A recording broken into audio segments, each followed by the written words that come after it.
Hi friends, welcome back to our village girl trending. இன்றைக்கி நம்ம வீடியோவில் என்ன பார்க்க போகிறோன்னு பார்த்தீங்கன்னா, குப்பைமேனியோட பயன்கள் தான் நம்ம பார்க்க போகிறோம். குப்பைமேனி நம்ம எதுக்கு யூஸ் பண்ணுறோம், அதோட நன்மை என்ன, தீமை என்ன அப்படின்றத தான் இந்த வீடியோவில் ஃபுல்லாக பார்க்க போகிறோம். ஃபஸ்ட்டு குப்பைமேனினா என்னன்னு நம்ம தெரிஞ்சுக்கலாம்.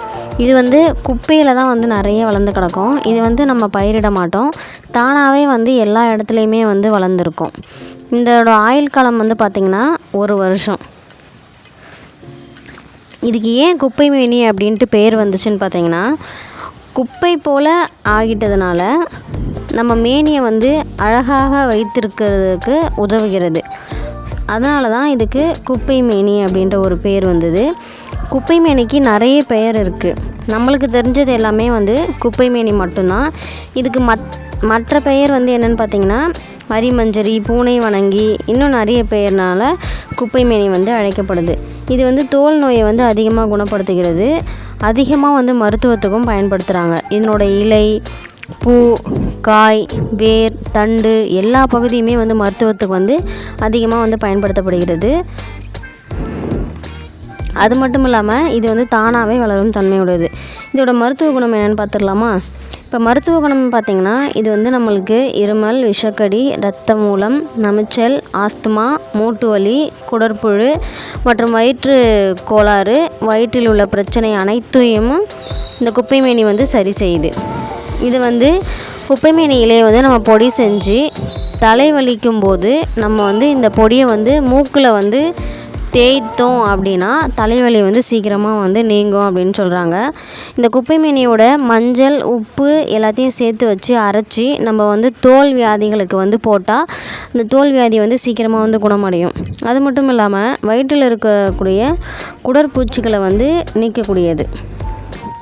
இதோட நன்மை என்னென்னு பார்த்துக்கலாமா? மலச்சிக்கலுக்கு அதிகமாக இது உதவுது. இதோட இலையை அரைத்து சாறு எடுத்து குடிச்சிங்கன்னா வயிறு கோளாறு அதிகமாக நீக்கப்படுகிறது. முக்கியமாக தோல் நோயை போக்கக்கூடியது. இதோட தீமை பார்த்திங்கன்னா, இது கருவுறுதலை தடுக்கும் தன்மை கொண்டது. எனவே ப்ரெக்னன்சி டைமில் இதனோட குப்பைமேனியோட இலை சாறு அந்த மாதிரி எதுவுமே நம்ம பயன்படுத்த வேண்டாம்.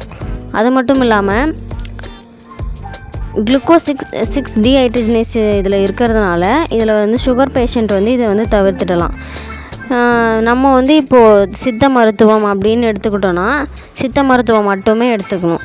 இப்போ இங்கிலீஷ் மருத்துவம் நம்ம சேர்த்து எடுத்துக்கிட்டோன்னா இந்த குப்பைமேனி அதோட போயிட்டு இன்ட்ராக்ட் பண்ணி நம்மளுக்கு வேறு மாதிரி அலர்ஜியை ஃபார்ம் பண்ணும். ஸோ அளவுக்கு மீறினால் எல்லாமே நஞ்சு தான். அந்த மாதிரி தான் உப்பில்லா பண்டம் குப்பையிலே அப்படின்ற மாதிரி இந்த குப்பைமேனி குப்பையில் இருந்தாலும் நம்மளோட தோலோட பிரச்சனைகளை எல்லாத்தையும் சரி செய்யுது.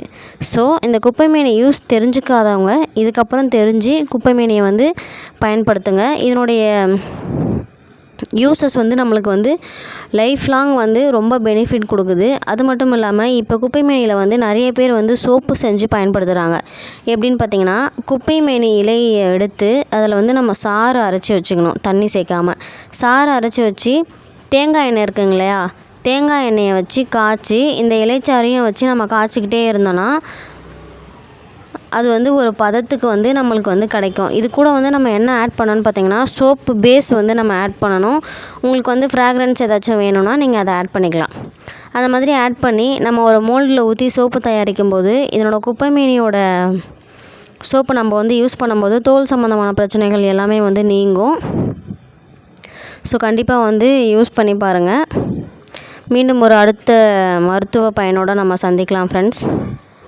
நம்ம சேனலை இப்போ தான் நீங்கள் புதுசாக பார்த்தீங்கன்னா சப்ஸ்கிரைப் பண்ணிக்கோங்க. தேங்க்யூ.